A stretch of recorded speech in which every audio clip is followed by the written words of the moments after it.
I'd like to share with you a book that I have found so incredibly powerful and useful with my clients, and for some perspective in terms of what I believe happens to many people in the workplace and in life.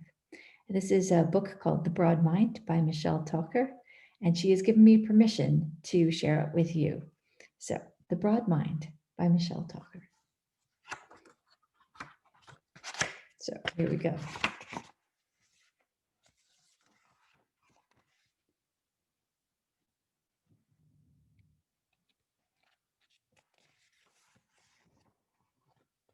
The Broad Mind.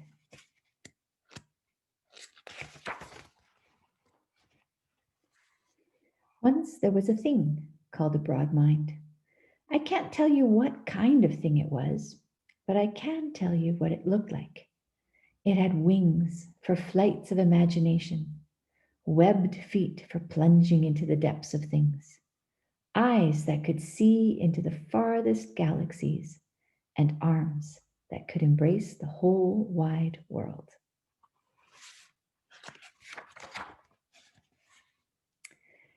Now, one day, this broad mind landed on a log by the river, where a child of the giants sat tying a fishing line. It shook out its wings in the afternoon sun, and then it flew up into the air. The child grabbed it in mid-flight. "Oh, look how fast you fly," he said. "Gee, I wonder how fast you run."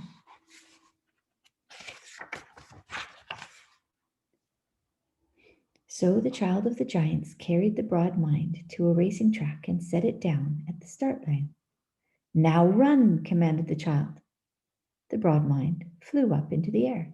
"No, no," he said. "I didn't say fly. I said run. You don't need wings to run. Those wings will just slow you down." So he pulled all the wings off the little broad mind.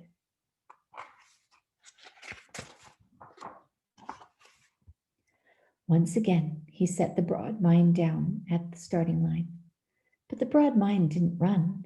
Instead, it began to wonder about the purpose of this race. And so it swam down, down into the origins of the game. It had almost plunged out of sight when the child grabbed it back. "No, no," he said. "I didn't say plunge into the depths of things. I said run. You don't need webbed feet to run. Those webs will just slow you down." So he cut the webs from between the toes of the broad mind. When the surgery was complete, the broad mind had a pair of feet with toes designed for pure speed. He put it back on the racing track, and then, what do you know? The broad mind ran. Fast as an arrow it flew past the finish line and into a field, past the field and into a gully, past the gully and into a meadow. The child loped behind and snatched it up. "You're fast, all right. But didn't you see the finish line?" Well, now, the truth was, it couldn't see the finish line because the broad mind's eyes were designed for long-range vision. "Never mind, I'll teach you how to see," said the child. He carried the broad mind back to the track and set it down at the starting gate. He made it run and stopped it at the finish line. Then he picked it up and set it back. After hundreds of setbacks, the broad mind's eyes refocused on the short-range goal. It could no longer see the galaxies, but no matter. This mind could race. Finally, the big day arrived. The children of the giants gathered at the racing track, each with a broad mind in a little cage. They set their minds down on the track, and bang, a shot was fired. Out of the gates they sprang, and they ran as fast as they could to please their masters. But ours ran faster, and it won the race. Oh, it was so delighted with its accomplishment, so pleased with itself and life that it hugged the giant child, and then it hugged all the other children too. This was a mistake, For the giant children laughed at their friend. In turn, the giant scolded the broad mind. You're not supposed to embrace everyone, he said. You're only supposed to embrace me. And so he shortened the arms of the broad mind. Now, when the broad mind had its arms shortened, it didn't have such a great desire to race. It didn't win the second race, nor the third, nor fourth. The child stuffed the broad mind in his pocket and headed home.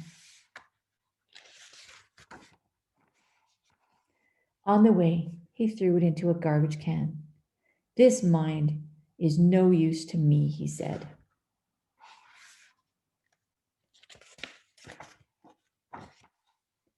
The broad mind landed on a heap of others who, like him, had been thrown away. These poor, used broad minds lived in a sorry state. There they were, grounded, without depth or imagination, unable to see the stars or even embrace one another. They tried to make the best of it in their container world, but it was a gray and colorless place.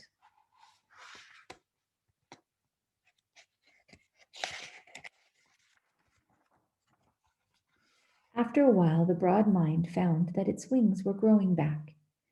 It hid the fact because it was embarrassed by their glorious iridescent pinks and greens. But then one day, while sitting on a bottle cap, when no one else was in sight, it shook out its wings to have a look. And it took flight. It flew higher and higher until it could see the place where the giants lived. Much to its surprise, it found that the giants lived in a giant container.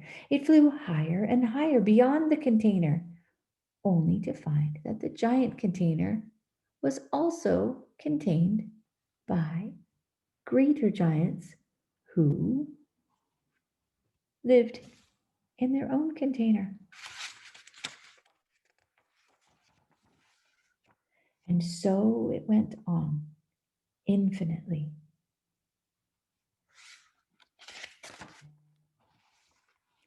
The broad mind floated down, down, and came back to its post on the bottle cap. Then it began to think. It dived down into the container until it had gone so deep that the webs returned to its feet. It plunged deeper and deeper into the meaning of containers until at last they had no meaning at all, and it surfaced free. Once again, it could see beyond the galaxies, and its happiness was so great that it flew around the whole world, leaving a shower of joy in its wake. It landed on a log by the river, where a child of the giants sat. The child made a grab for the broad mind, but this time the mind was smarter, and it flew away. Drat, said the giant child. That one was a winner. How come the winners always get away? The Broad Mind by Michelle Tocher. I hope you enjoyed it.